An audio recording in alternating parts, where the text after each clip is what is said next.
दोस्तों नमस्कार। 21 जून निकल गया। एक और भव्य, दिव्य, अलौकिक और कैमरा फ्रेंडली योग दिवस सफलतापूर्वक संपन्न हो गया। पूरा देश योगमय था।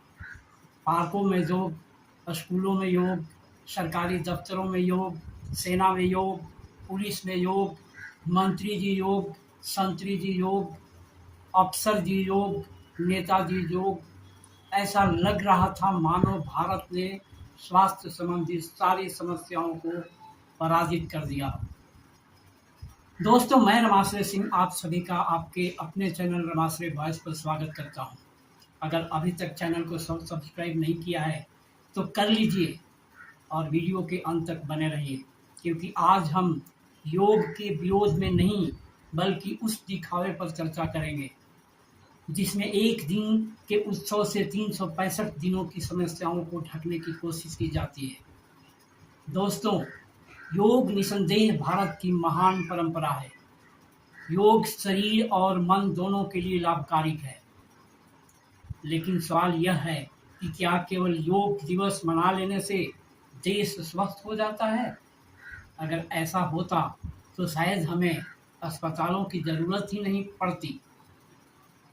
21 जून को कैमरे के सामने लाखों लोग योग कर रहे थे, लेकिन कैमरे के पीछे जो भारत है उसकी तस्वीर कुछ और ही कहानी कहती है। राष्ट्रीय परिवार स्वास्थ्य सर्वेक्षण NFHS के आंकड़े बताते हैं कि देश के करोड़ों बच्चे कुपोषण की समस्या से जूझ रहे हैं। जिन बच्चों को भविष्य में भारत का निर्माण करना है उनमें बड़ी संख्या उम्र के अनुसार कम लंबाई और कम वजन की समस्या से ग्रस्त है। और सबसे चिंताजनक बात यह है कि 6 महीने से 5 वर्ष तक के बच्चों में लगभग 2/3 बच्चों में खून की कमी यानी एनीमिया पाया गया है। अब जरा सोचिए, एक तरफ हम योगासन की परफेक्ट मुद्रा बनाने की कोशिश कर रहे हैं और दूसरी तरफ हमारे बच्चों के शरीर में पर्याप्त खून तक नहीं है। क्या यह विडंबना नहीं है? दोस्तों, अब बात करते हैं देश की आधी आबादी यानी महिलाओं की। सरकारें नारी शक्ति की बातें करती हैं, महिला सशक्तिकरण की बातें करती हैं, संसद में आरक्षण की बातें करती हैं, बड़े बड़े मंचों से महिलाओं के सम्मान के भाषण दिए जाते हैं, लेकिन जमीनी आंकड़े क्या कहते हैं? 15 से 19 वर्ष की लगभग 60% किशोरियां एनीमिया की शिकार हैं। 15 से 49 वर्ष की लगभग 57% महिलाएं खून की कमी से जूझ रही हैं। और सबसे चिंताजनक बात, गर्भवती महिलाओं में भी बड़ी संख्या में एनीमिया से पीड़ित हैं। यानी जिस देश में अगली पीढ़ी को जन्म देने वाली माताओं के शरीर में पर्याप्त पोषण नहीं है, उस देश में स्वास्थ्य की असली तस्वीर क्या होगी, इसका अंदाजा लगाया जा सकता है।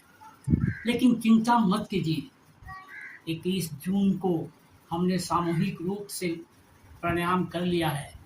शायद आंकड़ों को भी थोड़ी शर्म आ जाए। दोस्तों, आज मधुमेह तेजी से बढ़ रहा है, हाई ब्लड प्रेशर तेजी से बढ़ रहा है, मोटापा बढ़ रहा है, मानसिक तनाव बढ़ रहा है, स्वास्थ्य सेवाओं पर खर्च बढ़ रहा है। लेकिन टीवी स्क्रीन पर सब कुछ शानदार दिखता है, क्योंकि कैमरा कभी एनीमिया नहीं दिखाता, कैमरा कभी कुपोषण नहीं दिखाता, कैमरा सरकारी अस्पताल की लंबी कतार नहीं दिखाता, कैमरा दवा खरीदने के लिए कर्ज लेने वाले गरीब परिवार नहीं दिखाता।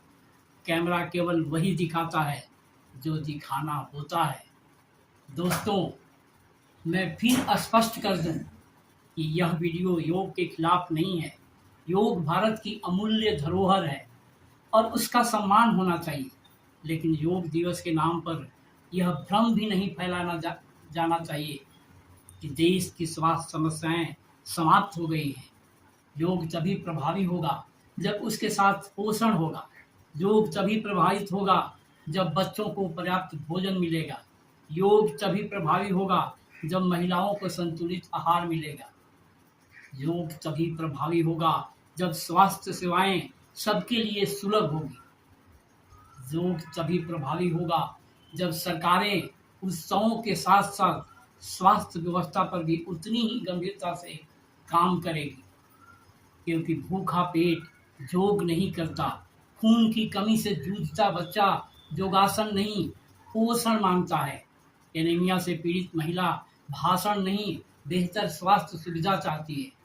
और बीमार समाज केवल कैमरे के सामने योग करके स्वस्थ नहीं बनता। दोस्तों, आपकी क्या राय है? क्या योग दिवस स्वास्थ्य जागरूकता का अच्छा माध्यम है, या फिर यह कहीं न कहीं हमारी वास्तविक स्वास्थ्य चुनौतियों पर पर्दा डालने वाला एक भव्य आयोजन बनकर रह गया है? अपनी राय कमेंट बॉक्स में ज़रूर दीजिए। वीडियो पसंद आए तो लाइक करें, शेयर करें और चैनल को सब्सक्राइब करना ना भूलें। धन्यवाद। जय हिंद, जय भारत, जय